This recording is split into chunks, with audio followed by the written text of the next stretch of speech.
ሰላም እላችኋለሁ። ፎሎ እና ሼር አድርጉ፣ ኮሜንት አድርጉ፣ አካውንቴንም አሳድጉልኝ።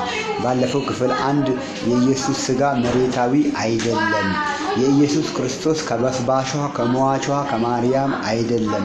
የኢየሱስ ክርስቶስ ሥጋ የሚሞት ሥጋ አይደለም፣ ምሳሌ እንጂ በሚል አይተናል። ዛሬ ደግሞ ክፍል 2 እናያለን።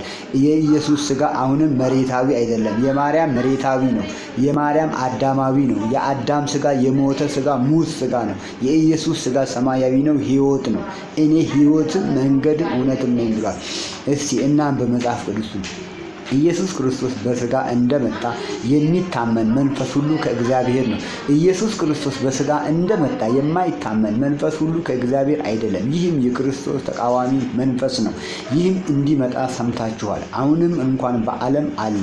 እነርሱ ከዓለም ናቸው፣ ስለዚህ ከዓለም የሆነውን ይናገራሉ። እነማን?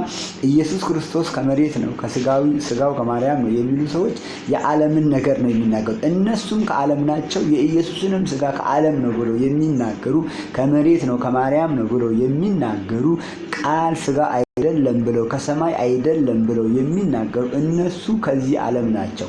ስለዚህ ከዚህ ዓለም የሆነውን ይናገራሉ። እኛ ከእግዚአብሔር ነን። እግዚአብሔርን የሚያውቅ ይሰማናል፣ ከእግዚአብሔር ያልሆነ አይሰማንም። የእውነትን መንፈስና የሐሰትን መንፈስ በዚህ እናውቃለን።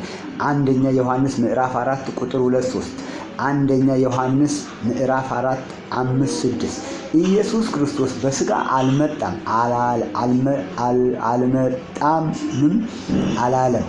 እነርሱ ከዓለም ናቸው።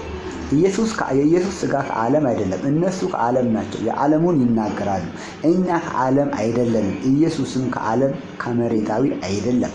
ኢየሱስ ክርስቶስ በሥጋ አልመጣም፣ ምድራዊ ነው፣ ኃጢአተኛ ሥጋ ነው የለበሰው የሚል የክርስቶስ ተቃዋሚ ነው። ስለዚህ ክፍል 3ን ሌላ ጊዜ እንቀጥላለን። መልካም ጊዜ። ፎሎ እና ሼር አድርጉኝ፣ አሳድጉኝ አካውንቴን። እኔ የእግዚአብሔርን ቃል እንዴት አድርጌ በድካም እንደማቀርብ እንዴት አድርጌ አገናኝቼ እንደማመጣ ታውቃላችሁ። ስለዚህ ፎሎ እና ሼር አድርጉኝ፣ አበረታቱኝ። የሐዋርያት ቤተክርስቲያን በተለይ አበረታቱኝ። እናንተ እህት ወንድሞች አበረታቱኝ። መልካም ጊዜ